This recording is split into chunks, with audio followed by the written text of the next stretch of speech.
Bem-vindos! Estamos iniciando a primeira parte de nossa apreciação sobre a criatividade na ciência e na arte, dividida em 3 partes apresentadas em vídeos separados.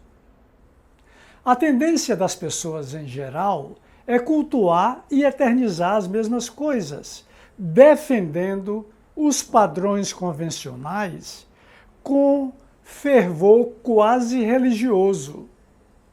Em contraste, algumas raras mentes divergentes rebelam-se contra a tradição, produzem obras científicas ou artísticas revolucionárias e deixam para sempre suas histórias na memória da humanidade. Qual a origem da criatividade? Qual a contribuição da hereditariedade e da educação no desenvolvimento da personalidade criadora? Como se manifesta o ato de criação? E qual a relação entre criação científica e criação artística? Em suma, de onde vem o poder criador de gênios científicos, como Newton, Einstein e Darwin, e gênios artísticos, como Michelangelo, Shakespeare e Beethoven? As, aspas, trindades santíssimas da ciência e da arte. O pensamento criativo é o produto supremo do cérebro humano, a plenitude do desempenho intelectual, o nosso atributo mais singular. Em graus variáveis, portanto, somos todos criativos. Mas é somente o ato criativo revolucionário que introduz mudanças duradouras na sociedade e que representa o clímax da criatividade, o triunfo maior do cérebro humano, o momento em que emana da mente subitamente iluminada do gênio uma grande ideia, a solução tão esperada de um problema importante. É pura intuição que surge de repente como um raio de luz em mentes preparadas e focadas nas questões que ansiam resolver. É o momento eureka, como os gritos eufóricos do sábio grego Arquimedes com a descoberta do princípio de flutuabilidade. Mas o processo de criação não termina aí. O domínio que se segue é o da razão. Arquimedes, então, demonstra matematicamente que sua intuição estava correta. A maioria das pessoas acredita que inteligência e criatividade andam juntas. Então, os indivíduos mais criativos são mesmo os mais inteligentes? Comecemos com um exemplo. O famoso escritor francês Victor Hugo não era considerado uma pessoa especialmente inteligente. Alguns escritores franceses igualmente notáveis, como Charles Baudelaire e André Gide, tinham uma opinião nada elogiosa sobre sua inteligência. E em seu livro Os Criadores, o historiador Paul Johnson diz que, aspas, a crítica mais comum à sua pessoa era a falta de inteligência. Exagero? Provavelmente. Seja como for, Quem duvidaria da imaginação prodigiosa e da fantástica capacidade de criar do genial Victor Hugo? Olha só, foram inúmeros poemas, romances, contos, peças teatrais, ensaios, artigos. Além disso, dezenas de óperas, filmes e musicais são baseados em suas obras. Filmes como O Corcunda de Notre Dame e Os Miseráveis tiveram grande sucesso. Os Miseráveis, inclusive, existem em uma versão musical. E os amantes da grande arte certamente conhecem a ópera O Rigoletto, uma das principais óperas do compositor italiano Giuseppe Verdi, também inspirada em obra de Victor Hugo. Tudo isso ilustra a noção de que não há necessariamente correlação entre altos níveis de inteligência e alta criatividade, embora as pessoas mais criativas, em geral, tenham inteligência acima da média. Por outro lado, muitas pessoas superdotadas são predominantemente convergentes, convencionais e, portanto, pouco criativas. Mesmo nem sempre situando-se no topo da escala de inteligência, os cérebros dos grandes criadores são usinas geradoras de pensamentos divergentes e ideias originais. O exercício da criatividade em certas áreas, como as ciências, exige uma capacidade intelectual maior do que em outras áreas, como os esportes. Um craque de futebol, por exemplo, não necessita de grande inteligência para fazer jogadas criativas. Um cérebro com desempenho mediano e talvez mesmo um pouco abaixo da média já deve ser de boa medida. Quanto à origem da criatividade, sabe-se que desde a antiguidade o impulso criativo tem sido interpretado como dádiva divina, dom dos deuses, algumas vezes rotulado de divina loucura. Aristóteles relacionava genialidade com melancolia.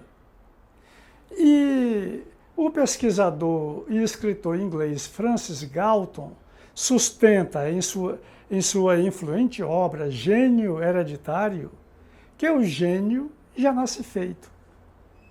Como o próprio título do livro, publicado originalmente em 1869, já deixa claro. E seu primo famoso, Charles Darwin, ratifica tal visão em sua autobiografia.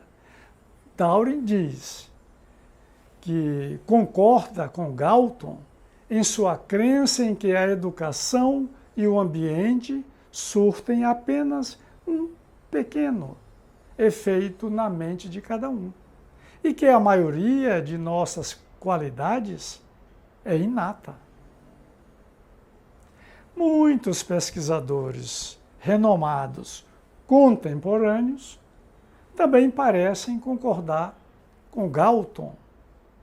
É o caso, por exemplo, do Nobel de Medicina George Palade, para quem a criatividade é uma característica humana genética. Diz ele que a criatividade está nos genes. A constatação de que algumas famílias concentram pessoas talentosas poderia favorecer a tese do gênio hereditário. É o caso, por exemplo, das famílias Bach, com vários compositores eruditos, a família Bernoulli, com muitos matemáticos, a família Huxley, de cientistas e escritores, e a família Mann, com vários escritores, sendo o destaque Thomas Mann. Quer dizer, famílias com diversos membros talentosos e criativos. Em favor dessa tese, tem sido também lembrado que vários nobelistas eram filhos de cientistas igualmente laureados com o Prêmio Nobel. Eu vou citar aqui apenas 2 exemplos. O casal Pierre e Marie Curie eram os pais de Irene Joliot-Curie, ganhadora do Prêmio Nobel, também agraciada com o Prêmio Nobel. Dessa forma, da mesma forma, os físicos Niels Bohr e Age Bohr ganharam Prêmio Nobel. Mas é bom lembrar que a grande maioria dos gênios são estrelas solitárias em suas famílias. É o caso, por exemplo, de Michelangelo, Shakespeare, Beethoven, Darwin, Newton e Einstein. Todos gênios representativos em seus campos, na arte ou na ciência. É importante salientar que a concentração de pessoas ilustres numa mesma família fala a favor não só da influência genética, mas também da influência ambiental, de um ambiente estimulante compartilhado, ou seja, a influência da criação e da educação, enfim, da disponibilização dos meios intelectuais e culturais necessários ao talento natural. A tese defendida por Galton, a doutrina da genialidade hereditária, tem sido muito criticada por ignorar o papel dos fatores não genéticos, especialmente as condições socioculturais. Fatores genéticos e ambientais não se opõem uns aos outros. Ao contrário, complementam-se, são parceiros e não rivais. Os processos cognitivos, entre eles o pensamento criativo, resultam provavelmente das interações entre os numerosos genes envolvidos na imensa rede de conexões entre as células nervosas, as sinapses, nos circuitos do cérebro e os ambientes físico e sociocultural. A composição de genes em cada um de nós, nossas relações com o meio ambiente e nossas experiências são únicas. E isto significa que a formação da rede de circuitos cerebrais ocorre de forma singular em cada pessoa. O projeto básico dos circuitos neurais é controlado pelos genes, mas o estímulo ambiental é indispensável para o pleno aproveitamento das dotações genéticas individuais. Arranjos favoráveis de genes, combinados com alimentação adequada e com atividades que exercitam o cérebro-mente, instituídas precocemente, que incluem brinquedos instrutivos, os passatempos criativos, a atividade física, a interação social, a leitura e o aprendizado contínuo aumentam as conexões sinápticas e produzem mudanças sutis nos circuitos cerebrais. São principalmente essas mudanças que os neurocientistas relacionam com as diferentes capacidades cognitivas observadas na população e que tornam umas pessoas mais criativas do que outras.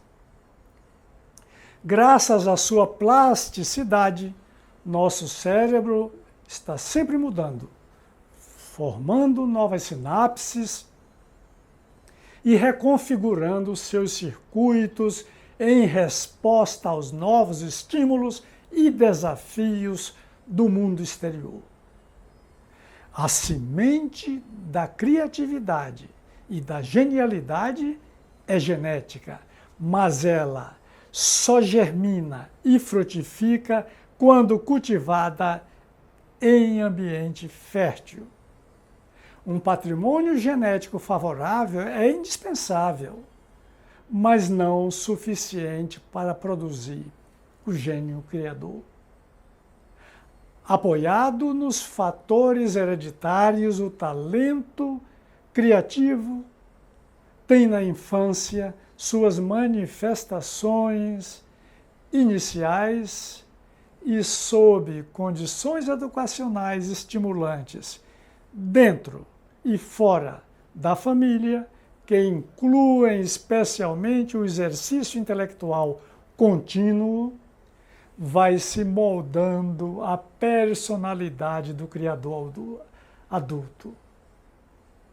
Obrigado, inscreva-se no canal e compartilhe.